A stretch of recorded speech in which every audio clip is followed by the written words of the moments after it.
सभी भक्तों को अजा एकादशी व्रत की ढेर सारी शुभकामनाएं।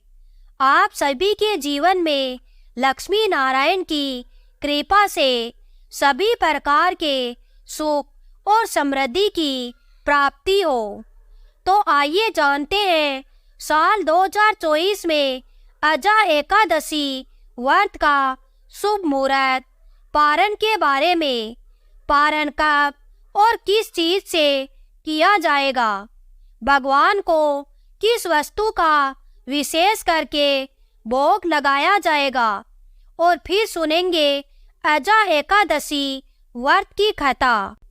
भाद्रपद मास कृष्ण पक्ष की एकादशी को अजा एकादशी और जया एकादशी के नाम से भी जाना जाता है।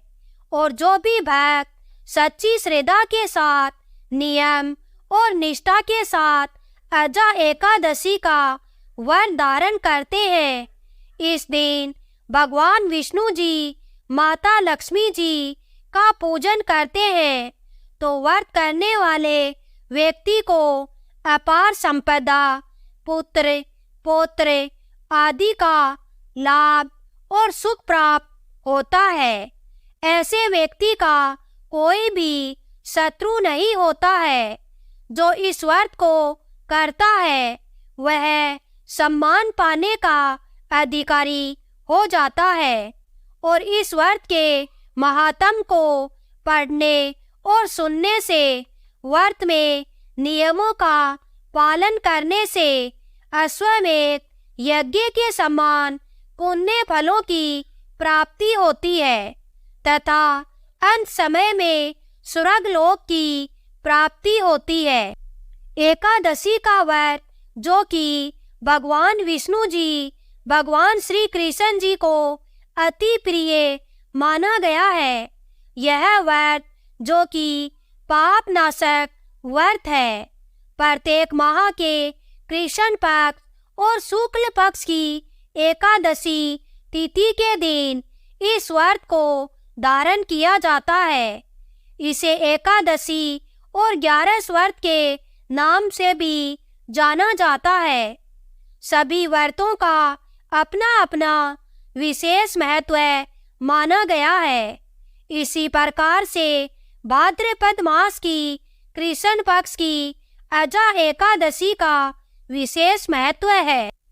तो आइए जानते हैं अजा एकादशी व्रत के शुभ मुहूर्त पारण समय के बारे में, और पारण किस चीज से किया जाएगा, और अंत में सुनेंगे अजा एकादशी व्रत की कथा।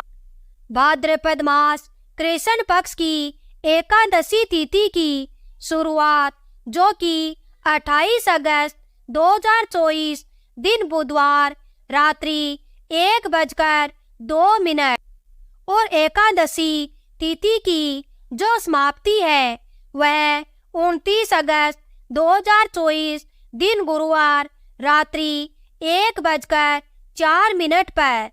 तो हमें शुद्ध रूप से व्रत के लिए जो समय प्राप्त हो रहा है वो 29 अगस्त 2024 दिन गुरुवार को है। 28 अगस्त को 10वीं दिन के नियमों का पालन करेंगे। 29 अगस्त गुरुवार को व्रत धारण करेंगे और इस व्रत का पारण 30 अगस्त शुक्रवार के दिन किया जाएगा। एकादशी व्रत का पारण हरिवासर समाप्त होने के बाद किया जाता है। हरिवासर का समय द्वादशी तिथि का पहला चौथाई हिस्सा हरिवासर का होता है। इसे छोड़ करके ही व्रत का पारण करना चाहिए। तो द्वादशी तिथि की जो समाप्ति है वह 30 अगस्त 2024 दिन शुक्रवार रात्रि 2:26 है। तो हमें पारण के लिए जो समय प्राप्त हो रहा है वह है 30 अगस्त 2024 दिन शुक्रवार को व्रत का पारण करेंगे। पारण का समय सुबह 7:49 से सुबह 8:46 40 मिनट तक व्रत का पारण किया जाएगा। अजा एकादशी व्रत का पारण, जो कि कुसमांडे पारम कुसमांड, जो कि एक प्रकार का फल है, बहुत से जगहों पर इसे बुआ के नाम से भी जाना जाता है। यह संभव ना हो पाए तो आप जल, फल या तुलसी दल से व्रत का पारण कर सकते हैं। एकादशी तिथि के दिन 29 अगस्त को ब्रह्म मुहूर्त का समय सुबह 4:28 से सुबह 5:13 तक रहेगा। सूर्योदय का समय सुबह 5:37 और सूर्यास्त शाम 6:20 तक होगा। 29 अगस्त को योग होगा, वह सिद्धि योग, शाम 6:18 तक होगा। उसके बाद व्यतिपाल योग होगा। इस दिन सर्वार्थ सिद्धि योग भी बन रहा है।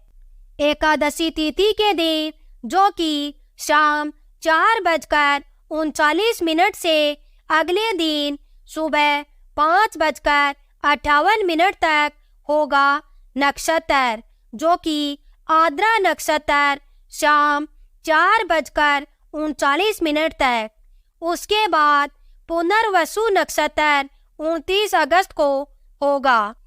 राहु काल का समय दोपहर 1:34 से दोपहर 3:09 तक होगा और 30 अगस्त को राहु काल का समय सुबह 10:39 से सुबह 11:58 तक होगा। राहु काल समय के दौरान कोई भी शुभ कार्य या नया कार्य नहीं करना चाहिए, इस बात का विशेष ध्यान रखें। अजा एकादशी के व्रत में इस दिन विशेष प्रकार से भगवान विष्णु जी, माता लक्ष्मी जी का पूजन करना चाहिए। इस दिन गंध, पुष्प, धूप, दीप आदि से पूजन करें। भगवान को तुलसी पत्तर अर्पित करें, काले तिल अर्पित करें, विशेष करके पीला पुष्प चढ़ाएं, धूप दीप दिखाएं, अनेक प्रकार के नैवेद्य आदि, ऋतु फल आदि जो भी इस मौसम में प्राप्त हो उसका भोग लगाएं या दूध से बने हुए वस्तुओं का भगवान को भोग लगाएं। और खास करके इस दिन अजा एकादशी के व्रत में भगवान को बादाम और छुआरे का अवश्य ही भोग लगाना चाहिए। यह जो कि अनंत फलदायी माना गया है और इसे प्रसाद के रूप में ग्रहण भी करना चाहिए। जब भी आप भगवान को किसी भी वस्तु का भोग लगाते हो तो तुलसी दल डाल करके ही भगवान को भोग लगाना चाहिए। तो भगवान को नैवेद्य अर्पित करके फिर जल से आचमन करवाएं। मुख शुद्धि के लिए पान पत्तर, सुपारी, लौंग, इलायची के साथ में अर्पित करें। द्रव्य दक्षिणा चढ़ाएं। इसके बाद फिर माता लक्ष्मी जी का पूजन करके और फिर एकादशी व्रत की कथा स्मरण करनी चाहिए। इससे अनंत फलों की प्राप्ति होती है। तो आइए अब सुनते हैं अजा एकादशी व्रत की कथा। पुराणों के अनुसार एकादशी का महत्व स्वयं भगवान श्री कृष्ण जी ने धर्मराज युधिष्ठिर को बताया था। उन्होंने इस व्रत का महत्व बताते हुए कहा कि अजा एकादशी व्रत करने वाला अश्वमेध यज्ञ करने के समान पुण्य का अधिकारी होता है। यह एकादशी सब पापों को नष्ट करने वाली है और अत्यंत ही फल को देने वाली है।